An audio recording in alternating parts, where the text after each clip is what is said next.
In this video, I'll be replacing the rear tire on my Honda CRF250L. This rear tire on my bike is worn down after many years of use, and today I'm going to be replacing it with an identical Shinko 705 series 80/20 dual sport tire.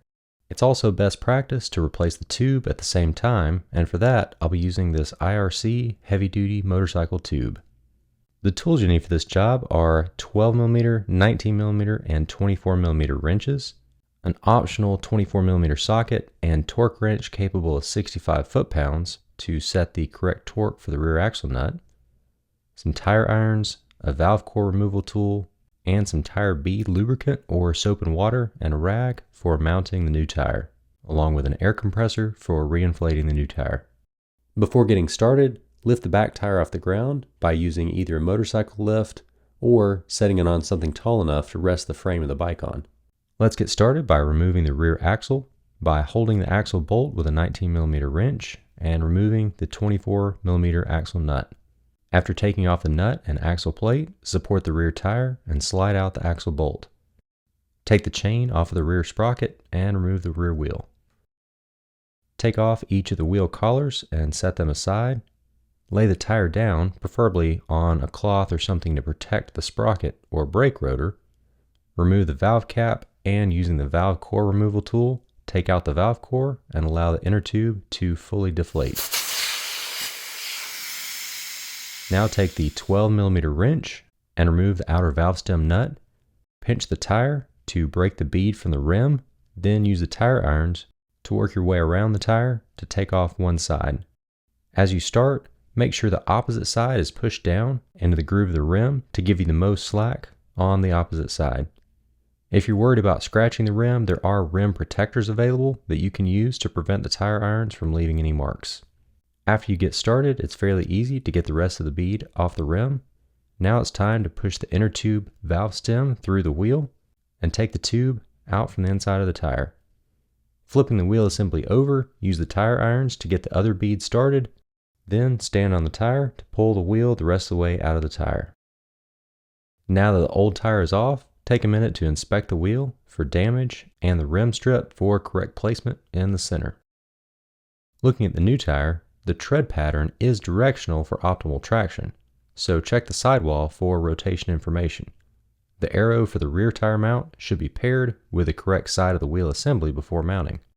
Now to make mounting easier, take tire bead lubricant or a soapy rag and wipe the bead. The first bead is fairly easy to get in by slipping the wheel most of the way inside, then use the hooked side of the tire iron to help slide it the rest of the way over the rim. Now that the tire is halfway on, take the new inner tube and remove the valve cap as well as the outer valve stem nut. Tuck the inner tube inside the new tire, making sure that the valve stem is in line with the hole in the wheel. Now for one of the most difficult parts of the job, stand the tire upright and, working on each side of the wheel, get the valve stem to go through the hole in the rim. As soon as you get a few threads through the hole, go ahead and get the valve stem nut started to hold it in place. Now that the valve stem is inserted, continue tucking the inner tube the rest of the way into the tire. Lubricate the other side bead before using the tire irons to lever it onto the wheel. It's easiest to start away from the valve stem and allow the bead to drop into the center of the wheel to give it the most slack as you go around. Also, make sure that you aren't pinching the inner tube with the tire irons. For the last little bit, you should be able to step on the tire to slip it the rest of the way over the edge. Now that the tire is fully mounted on the wheel, you can finish threading the valve stem nut and tighten it with a 12mm wrench. To seat the beads onto the rim, simply inflate the inner tube. Don't exceed the maximum PSI on the sidewall of the tire, which for this Shinko is 41 PSI. After the beads are seated, scan the rim to make sure that it's seated correctly on both sides and set the tire to the appropriate pressure, which for this CRF250L is 22 PSI. If you have the ability to balance the tire, now's the time to do so. I haven't had any issues with tire balance on my bike, but there is a chance that it will help smooth out your ride if it is unbalanced. Before reinstalling the wheel on the bike, I like to clean the rear wheel collars and seals and apply a light coat of clean grease before inserting the collars.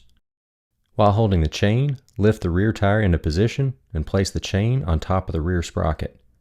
Guide the brake rotor in between the brake pads, then go back and finish placing the chain along the rear sprocket.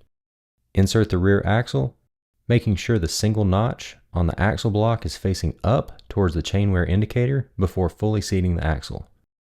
On the right side axle block, make sure the reference marks are facing down and forward to match the left side, then install the axle nut. Because we left the chain slack adjustments alone, simply sliding the axle forward against the adjusting bolt will put the slack back where it was before. If you need to adjust the chain slack, check out the card in the top corner for a link to a video on doing that. If you have a torque wrench, the spec calls for 65 foot-pounds on the 24mm axle nut, holding the other side with a 19mm wrench. There you have it. I love this tire on my dual sport bike as I do mostly on-road riding, but it still is aggressive enough to take the bike off-road for some light dirt riding. If you found this video helpful, click the like button and subscribe to the channel if you're not already. Please leave any questions or comments you have in the comment section below.